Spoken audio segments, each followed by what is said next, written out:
Hello.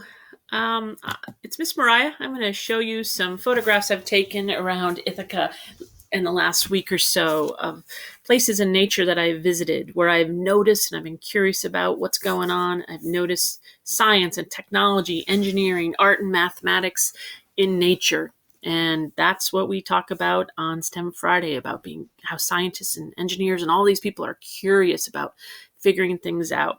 And my son and I visited all these places, and I'll show you some photos. They're not great quality, but I'll show them to you.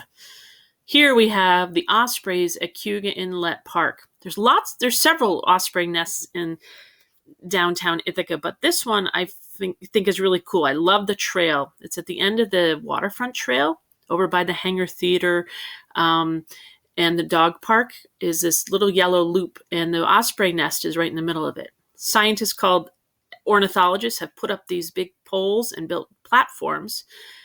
And they did that to help ospreys who were not thriving. They were in danger for many years, and ornithologists were doing all they could to support them, to bring them back. And there's a lot of osprey again. It's a great success story. But this is an osprey nest. They can be many feet wide and many feet deep. If you go there, you see much better view of them than my photos show. Here's one flying to the nest. Over here is one with a fish in its talons, and it was really cool to see. There's information on this sign that you see when you're looking closer at the nest. There's so much that I didn't know about osprey. And in these woods, a fox came out one day when I was there. So much to see. Connecticut Hill, you have to drive out of town. My son and I have been doing that to come back to this beaver pond. We still haven't seen the beaver, but we're curious. He is always checking things out. He's trying to get close. This is a beaver lodge that we think is active. We think they're there because we see lots of fresh cut down trees and saplings, but we don't find the beaver yet. He's curious here. He's trying to find tadpoles and salamanders and newts, and he's having good luck. Here, he taught me something. I called him over and said, "Josh, look at all these. This is so cool. There's like hundreds of little tadpoles close to the surface, and they're wiggling all around. Look at them." And he came over and said, "Mama, no, those aren't tadpoles. Those are mosquito larvae." I'm like, ooh, I didn't know that. So he taught me. And this slide, I see all of these great examples of art in nature. We have lichen and mosses and a milkweed seed from last year. And we were thinking it was pretty cool to see this engineered dam. People tried to engineer a dam to make this a deep swimming area by this beautiful little waterfall.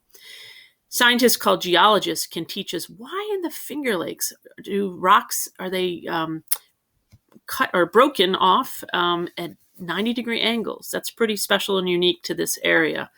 Let's see. I want to show you the Lab of Ornithology. We saw this. Looks like a statue. It's a blue heron, great blue heron, standing there could probably stand for hours without moving a bit. And they're about 4 feet tall. Here we have another beaver lodge. No luck seeing the beaver, but there was a mink, and they are pretty special too.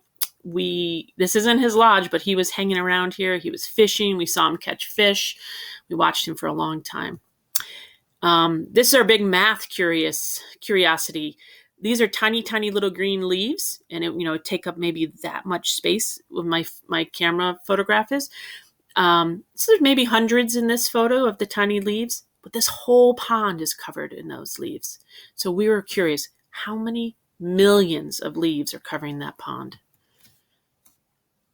The Wildflower Preserve is right in the city of Ithaca. You see people have engineered neat rock sculptures that I love. You can come back and you can see, I'll be coming back in the next couple of weeks and see more wildflowers. There's a beautiful waterfall. There's a great trail. Lots of places to visit, you guys. I recommend getting out there. Even if you don't go to these places, find things in nature around you that you can ask questions and learn about and be curious about. Bring them to your teachers to ask, or ask me questions, or find it out on